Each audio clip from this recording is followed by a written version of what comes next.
Dans quelques instants, c'est non pas un, non pas deux, mais trois invités qui vont s'installer. C'est parti pour la dernière. Arnaud de Samer, Jérémy Ferrari et Baptiste Le Capin. Oui, le retour. Ils reprennent la route avec un tout nouveau spectacle. Ça s'appelle La Tournée du Trio. Et je vous préviens, vous n'êtes pas prêts pour ce qui va suivre.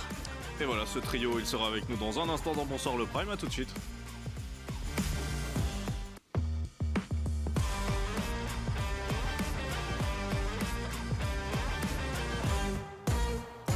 Et vous regardez toujours Bonsoir le Prime. Jody, c'est l'heure de recevoir le trio. Effectivement. Ce soir, j'ai l'immense privilège, ou en tout cas le gros risque, d'accueillir trois phénomènes. Jérémy Ferrari, Baptiste Le Capin et Arnaud de Samer. Alors ils appellent ça la tournée du trio, mais honnêtement, c'est plus un groupe de soutien qu'un vrai trio.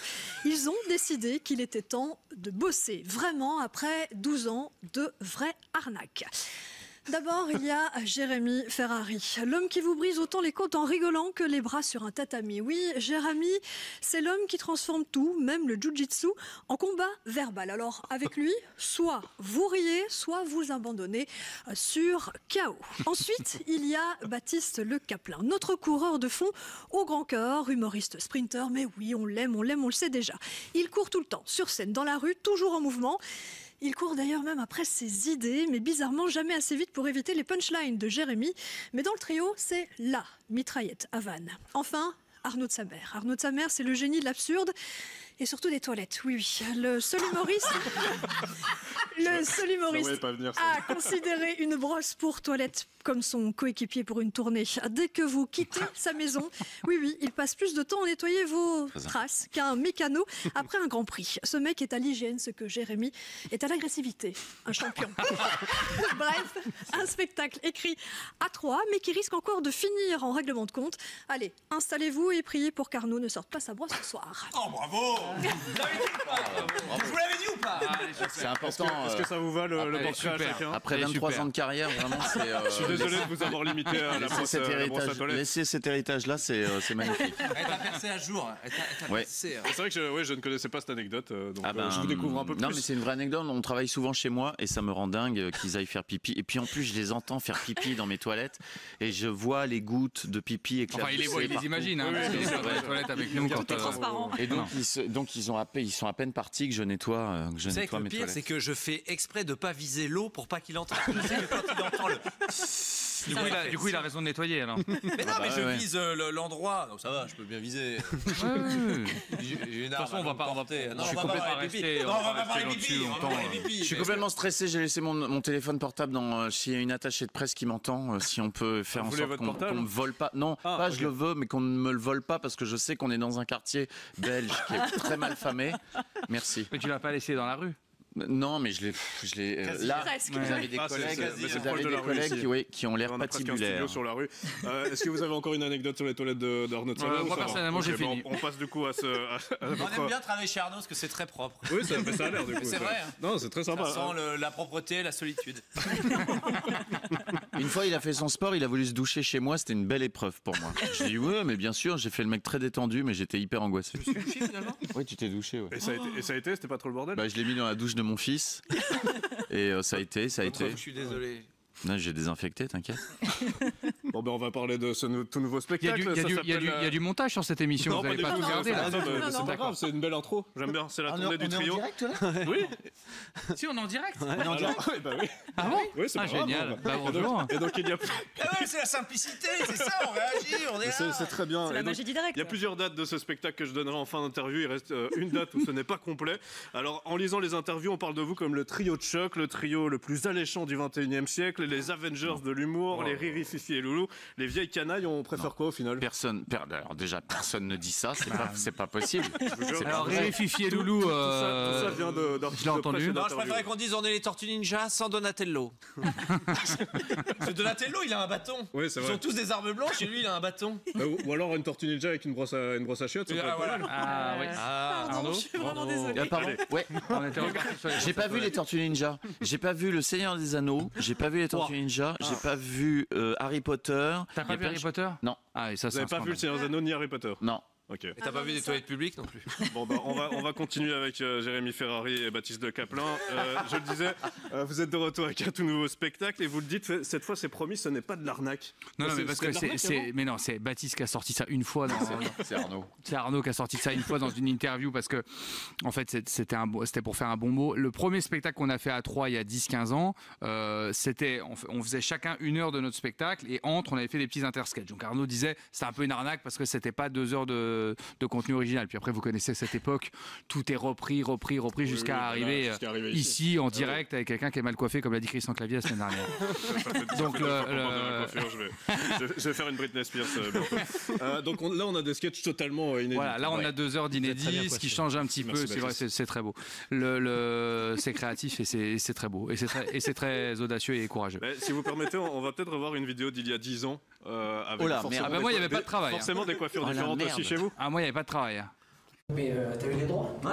C'est une BD? Ouais, c'est une BD. Et tu vas appeler ça comment? Je vais garder le titre original et puis je vais appeler ça la BD. Comme ça, My Kampf, la BD. Et c'est pour enfants? Ouais, bien sûr. Je vais faire la même chose avec l'apartheid. Ah, c'est là. Franchement, c'est complètement fait. Arnaud, qu'est-ce que tu fous? Qu'est-ce que je fous? Je fais un peu de ménage. Voilà. Le fameux ménage d'Arnaud de Samer.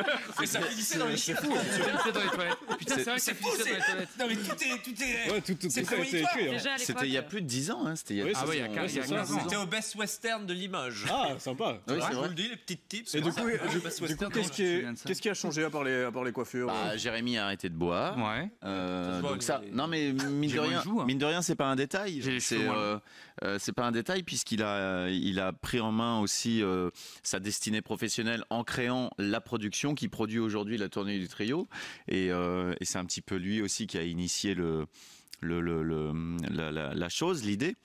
Ce qui a changé, c'est qu'on a quand même fait du chemin aussi chacun de notre côté en solo dans nos carrières. Parce que là, c'est le tout début de notre carrière. Là, c'est le tout début de nos carrières. On a été longtemps. C'est il y a 15 ans. Et en fait, on parle de notre trio, mais c'est vrai que c'est la première fois à ma connaissance que un trio qui se forme de 3 humoristes solo qui ont déjà leur carrière a autant de succès. Donc c'est vrai qu'on a beaucoup parlé des inconnus, des nuls. Alors, je ne me compare pas à ça, hein. Je ne nous compare pas à ces gens-là, mais ce sont des entités, le Splendide, qui sont nées en groupe. Ouais. Nous, on est nés en solo et on a essayé de se mettre en groupe. Et voilà. Mais ce qui est bien dans la démarche, c'est qu'effectivement, et c'est vraiment ça, c'est que on est vraiment des potes. On a fait ce spectacle il y a 15 ans, que était plus une offre chouette pour les gens, de se dire bah tiens, si vous nous avez loupé en solo, on vous fait un petit bout de notre solo chacun.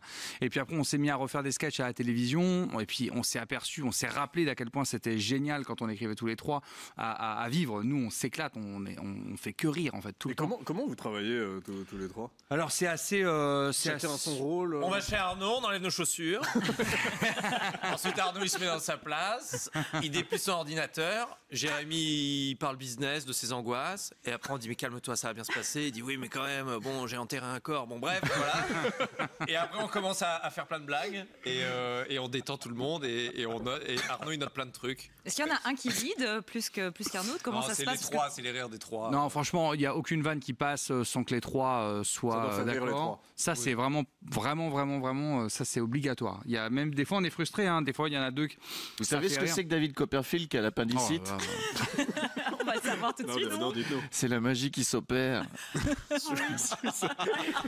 Je l'ai trouvé ce matin. Non mais déjà elle nous a pas fait rire la première fois. Et la première fois c'était au JT juste avant vous. Et elle nous a déjà pas beaucoup fait rire. Et alors là du coup c'est. Donc elle sera pas dans le spectacle celle-là.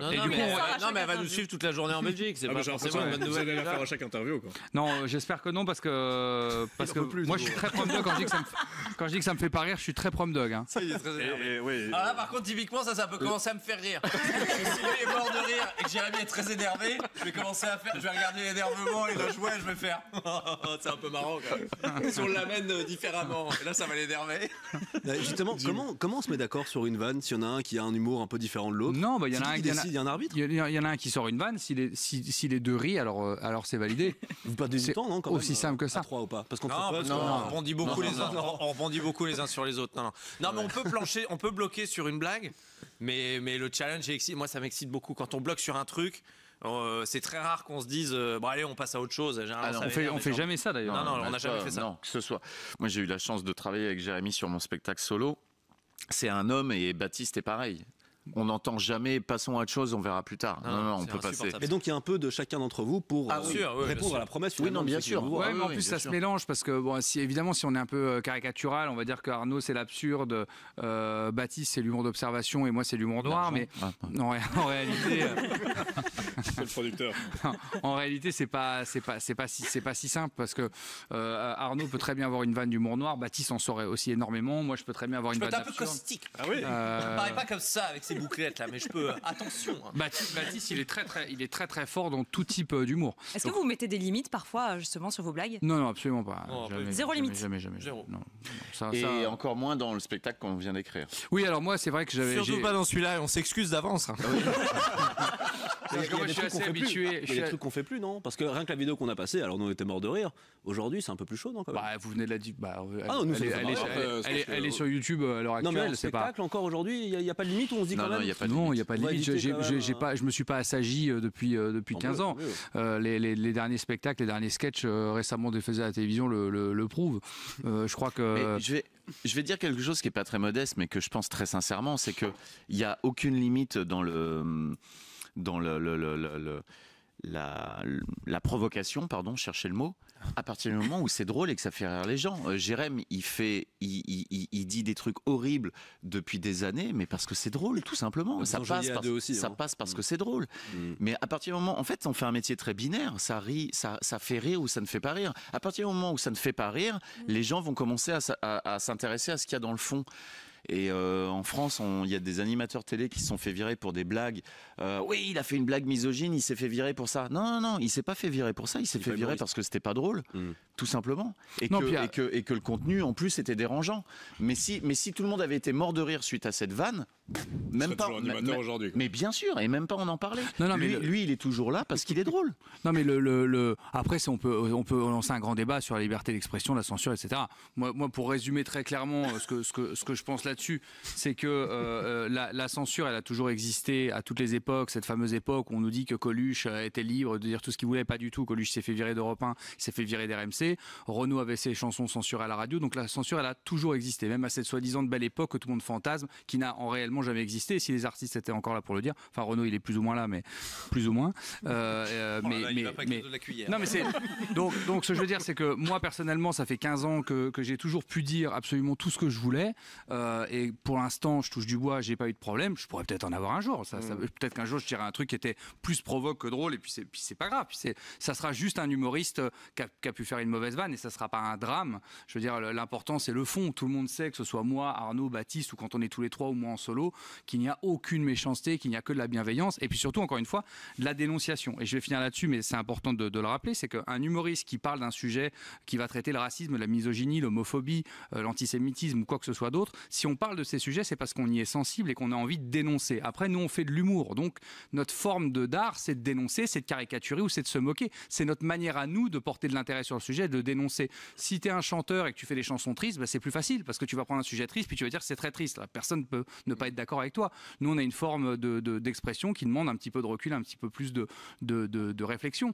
Mais après, t'aimes pas, c'est pas grave. On aime bien. Vous vannez aussi beaucoup entre vous. Vous allez ça, c'est primordial. Vous allez très loin dans le personnel. Il n'y a pas de limite non plus. Non, alors là, c'est lui qui prend. Là, je peux en témoigner. Et qui prend le plus cher comme ça? Non, mais on s'est écrit, tous les trois, on prend cher, mais non, mais il rigole parce que demain, la répète, on va arriver sur la partie de texte d'Arnaud, on va la relire à froid. Il rigole parce que on a vraiment dans le spectacle, on s'attaque à nous trois personnellement. On a chacun le moment où on est en autodérision sur nous-mêmes, mais la partie qu'on a écrite, et j'ai envie de dire qu'ils ont écrite tous les deux sur ma vie à moi, il rigole parce que ça s'est vraiment passé comme ça. Moi, je suis chargé de prendre le texte sur l'ordinateur, d'écrire. Il commence, on commence. C'est vous qui écrivez les textes. On a une idée de sketch sur ma vie perso, etc. Et puis je commence, je rigole et tout. Et ça les fait rire très fort. Et je trouve que la force de leur rire, et au fur et à mesure, ça a duré 10 minutes, au fur et à mesure, moi je me suis éteint, je me suis dit, mais en fait, ils rigolent de quoi là? Ils rigolent des vannes. Il y avait beaucoup de bruit de narine, il y avait beaucoup de... Ils rigolent de ma vie, ils rigolent de moi, ils rigolent. Et je me suis mis. Et à bout d'un moment, ils se sont retournés sur moi. Ça va, Arnaud? Ouais, je sais pas, j'ai un peu chaud. Et vous le prenez jamais mal quand Non, parce qu'après coup. À un moment donné, je me suis dit, je me suis pas vexé, mais et puis après, je me suis dit, non mais c'est objectivement très drôle. Et donc à partir du moment où c'est très drôle, vas-y. Mais ça veut dire qu'on peut aller quand même jusque là. On peut aller jusqu'à presque se vexer nous-mêmes. Oui, c'est ça. Et finalement être objectif en disant bon. Tout me plaît pas, mais en même temps, est-ce que c'est drôle? Oui, alors on y va. Donc de toute façon, c'est ça le truc, c'est qu'il faut se mettre de limites sur rien. Moi, on parle de ma vie, de mon alcoolisme. Moi, j'insulte ma mère, je la traite plus bactère à chaque spectacle, etc. Mais ça, c'est une manière aussi de poser le truc à l'entrée en disant, si même j'en arrive à insulter ma propre mère des pires trucs, en étant le plus odieux et le plus insultant possible, c'est une façon de dire à tous ceux qui pourraient prendre mal, les gars, je viens d'insulter ma mère de pute à la télé. Je pense que vous pouvez prendre du recul sur ce que je vais dire après. Et on lui passe le bonjour, enfin là, elle travaille. Bien sûr, on l'embrasse. Elle travaille ta maman là? C'est Noël, faut payer les fêtes. Baptiste, vous insultez qui Ma mère aussi. Non, Jérémy et Arnaud vont jouer deux personnes, les deux êtres qui me sont le plus chers au monde, donc je vous laisse imaginer. Vos enfants. Non, ma mère. On va jouer. Mais pas mes burnes. Donc Jérémy et Arnaud jouent vos enfants. On va jouer ses filles, ouais. C'est possible. Ah oui. On va jouer ses filles qui sont très en colère contre lui. On va jouer ses filles, ouais. Oui, non, mais écoutez, on fait ça pour l'amour de l'art. Non, mais par exemple, ça c'est important. Quand on a eu fini d'écrire le texte où on joue les filles de Baptiste qu'on connaît bien et qu'on aime beaucoup d'ailleurs, on s'est dit, il faudrait peut-être pas qu'elles voient ça. Quand même. Parce que ce qu'on fait dire à ces deux filles, évidemment, elles ne le diront jamais. Et votre mère, elle regarde le. Ma mère, ça a toujours fait rire. Pas de souci. Vraiment. Et puis ça lui a payé une baraque, alors elle va pas. Et puis elle comprend pas. C'est toujours mieux. Et puis elle comprend pas. Elle comprend pas. En plus, elle n'a pas la capacité. Elle est un peu. J'adore. Ça paye plus que c'est pas à 30 balles à la gare. Est-ce que je sais pas comment je fais la transition.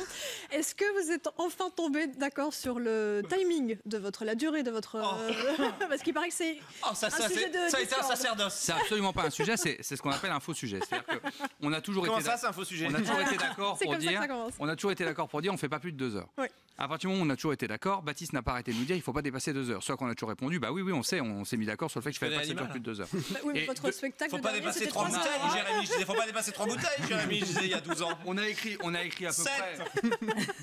à peu près 2 heures, je pense, peut-être un peu plus là. On est en train de relire pour essayer de resserrer, recouper un peu ce qui nous semble moins drôle. J'avoue qu'il est le premier à dire il faut couper. Et j'étais très content et très rassuré des premières répètes. Mais c'est vrai qu'il est très stressé parce qu'il veut pas qu'on fasse 2h30 ou 3h. Non, mais attendez. Je comprends. Mais vous avez 2 spectacles par jour, parfois. Mais il y a des fois, on joue 2 fois. On fait comme le Roi Lion. C'est quoi le Roi Lion? C'est timé. Après, c'est Ça va fini. exploser? Oui, c'est ça. On sait jamais ce qui se passe. Il y a 2 comptes à rebours. Il y en a un de 15 minutes 25 et un de 2h30. Alors là, on a l'heure. Ça, c'est l'heure. C'est ce qu'on appelle l'heure. C'est pour ça que ça va dans l'autre. Moi, j'avais pas regardé le compteur parce que je passe un bon moment. Et puis, après, on sait pas ce qui se passe. Ça dépend des invités. Je vais finir par un petit questionnaire les amours parce que c'est une vraie bromance. J'ai l'impression. C'est un quiz? Oui, c'est un petit quiz. C'est sur nous? C'est sur vous, bien sûr. Pas sur nous, parce que eux, je les connais assez bien, donc je vais pas. Je voulais savoir. Vous voulez pas venir en France faire une émission de télé? Avec plaisir, quand vous voulez. Ce sera un peu. Ça va exploser. Au final, c'est qui le plus drôle des trois? C'est moi. C'est Jérémy, dit toujours la Parce qu'il est violent et du coup. Non, mais qui répond ça non, pareil modeste. Le plus drôle, c'est Baptiste. Non, mais si, c'est celui qui sait le plus de vannes Oui, mais c'est pas moi le plus drôle dans la vie. Le plus prolifique, c'est Baptiste. Ok, et le moins drôle? C'est moi. Mais non, c'est pas vrai. C'est qui la troisième roue du carrosse, celui qui tient un peu la chandelle? C'est triste ça. Alors nous on fait la vanne pour dire que c'est Baptiste. Oui. Parce que c'est mes filles me disent papa pourquoi tu parles pas beaucoup dans le trio? Je dis peut-être que j'écris. Elle me dit ouais mais tu parles pas. Donc puis elle regarde mes followers, elle voit que j'en ai un peu moins que les deux. Non mais c'est un reliquat du fait aussi qu'avec Jérém on a formé un duo avant d'être ce trio là. On a été un duo chez Ruquier pendant de longues années. Donc c'est un peu un reliquat. Non, et puis après c'est comme ça. Celui qui parle le plus généralement dans notre trio, c'est Arnaud, parce que c'est le personnage qui est comme ça. Ce qui est drôle dans le personnage d'Arnaud, c'est qu'il part dans des soliloques tout seul pendant 10 minutes. Donc c'est le personnage qui veut ça. Moi, j'ai un personnage plus agressif. Ce qui est drôle, c'est quand je suis très laconique et très agressif, donc forcément j'ai moins de mots. Et Baptiste joue celui un petit peu le normal des deux, qui essaye de ménager un petit peu tout le monde. Mais en fait, on s'en fout. Le lien entre les deux, quoi. Mais nous, on s'en fout totalement. En fait, on réfléchit pas du tout comme ça. La seule chose qui nous intéresse, c'est est-ce que les gens se marrent dans la salle? C'est notre seule obsession. Le biscuit spéculoos avec le café. On veut le café, on veut du sucre, et le spéculoos, on est bien content de l'avoir. Mais on le mange pas toujours. On le mange pas toujours, on le prend emporter. C'est une très belle métaphore, j'aime beaucoup. Et là, tu sais que maintenant, ça va être... 40 secondes. Excusez-moi. Et ça, dans 10 ans, on vous dira, mais c'est Non, quoi pas dans 10 ans, dans l'interview d'après, il y a déjà quelqu'un qui va c'est dire quoi alors, cette histoire de spéculoos. spéculoos du trio? C'est quoi une autre question? Qui est le plus addict? Le plus. C'est moi. Jérémy. Autre question. Ah oui, pardon, j'enchaîne. Qui a le plus de soucis physiques, genre une hernie par exemple? C'est Arnaud. Arnaud, il tombe en ruine, Arnaud. On peut pas dire mieux. Il tombe en ruine, on en reparlera dans 10 ans. Tombe en ruine. Bah non, on n'en reparlera pas parce que tu seras mort. Waouh. Alors, Je suis en train Dans 10 ans, on s'en fout. On aura le temps de le remplacer. Je suis en train de foutre le bordel dans ce trio. Qui a les pires goûts musicaux? C'est eux deux. Non, on a les mêmes. Non, mais moi, On s'accorde assez. Il paraît que vous chantez très bien Diego, libre dans sa tête. Ah, c'est dommage, on est à moins. C'est pas grave. En fait, quand j'aime bien les invités, je dépasse le chrono. Ça veut dire quoi, moins 9, Derrière ces barreaux, pour quelques mots qu'il pensait si fort. Dehors, coupez-moi. Dehors, il fait chaud. Des milliers d'oiseaux. J'aurais pu vous laisser. Faut laisser en tapis de fin d'interview. Très C'était gênant. un très beau moment suspendu. Pour finir, qui a la personne? Attends, faut relancer un peu du bien. Yo-yo, qu'est-ce qu'il y a sous ton grand chapeau? Pas des cheveux, gros Nico. Yo-yo, Ta tête, il y a des tas d'oiseaux. Tu sais que ma grand-mère était copine avec Annie Cordy. Ah, c'est vrai? Oui. Ma grand-mère. C'est fou, ma Arnaud, grand-mère mais maternelle. c'est Elle était copine avec Annie Cordy. Et avant l'interview, vous disiez que vous étiez un petit peu fatigué. Je sais pas ce que c'est quand vous n'êtes pas fatigué. Hein. Il se réveille. C'est peut-être moins marrant du coup. Et pour finir, qui a la personne la plus... on est à moins 2 là. Mais attends, mais laisse-le En fait, je vous explique. Il est en train de dire qu'on est des invités hyper coolos. Je vous explique. Normalement, j'ai 20 minutes d'interview avec les invités et quand je les aime bien, je me fais engueuler par la régie et je dépasse un peu. Et la régie là. C'est là que Christian il avait viré tout le monde. Exactement. Du coup, il n'y a plus personne. Oui, Christian Clavier qui a viré 6 personnes pendant l'interview. Ils sont venus. Pour terminer, qui est la personne la plus célèbre dans son répertoire? J'ai ramené quand même. Alors je peux quand même dire que j'ai ramené Florence Foresti. Ah, c'est vous qui l'avez ramené? Ah non, alors. Jérémy voulait, il me disait, Baptiste, tu connais Florence, j'aimerais beaucoup que Florence vienne dans les duos. J'ai dit, Florence, elle ne fait pas des trucs de groupe, je ne vais pas lui demander. C'est Florence qui m'a appelé pendant la diffusion des duos 8 et qui a dit, je voudrais absolument participer au duo avec vous. Et moi, j'ai des ministres dans mon répertoire. Ah oui. Quel ministre? J'en ai plein. Je le dis pas, c'est pour ça que t'as pas de mise dans ton répertoire. De gauche, tu balances et tu veux des noms. Roselyne Bachelot, je le sais. Vous avez le nouveau Premier ministre ou pas? Non, c'est qui? C'est François Bayrou, non? Oh, faut que j'appelle. Moi, dans mon répertoire, les deux personnes les plus importantes que j'ai, c'est Jérémy et Baptiste. C'est magnifique. On va finir là-dessus. Voilà, c'est ce qu'il voulait. Il en avait marre. Merci Arnaud de Samer, c'est parfait. Merci à tous les trois en tout cas d'avoir été avec nous. Je peux faire un regard caméra comme ça? Bien sûr, allez-y, on va vous montrer. Voilà. Bah oui, arrête de micro-trottoir, on dirait que tu fais une pub chelou pour un numéro. Vous cherchez un compagnon de cellule? On dirait plus rassurant pour les micro-pénis. La couchette du haut, la couchette du bas, ça ne me dérange pas. Bon, je rappelle ce tout nouveau spectacle, ça s'appelle La Tournée du Trio. Vous serez les 6 et 7 février au Forum de Liège, mais c'est complet. Vous serez les 8 et 9 février au Royal de Bruxelles, mais c'est complet. Vous serez le 2 avril à Forêt Nationale à Bruxelles, mais c'est complet. Et puis il y a une date qui n'est pas complète, heureusement, c'est le 28 mai à Forêt Nationale à Bruxelles. Donc dépêchez-vous, il reste un tout petit peu de place. Donc dépêchez-vous. Merci à tous les trois d'avoir été avec nous. À très bientôt. Merci à tout le monde. Merci à Angèle. Merci à tout le monde. On lui passera. Merci au roi. Merci au roi. Merci au roi. Merci au roi. Merci Angèle. J'ai un petit peu envie de dire merci la vie. Cette conclusion qui arrive à mettre Arnaud de Samer à chaque interview.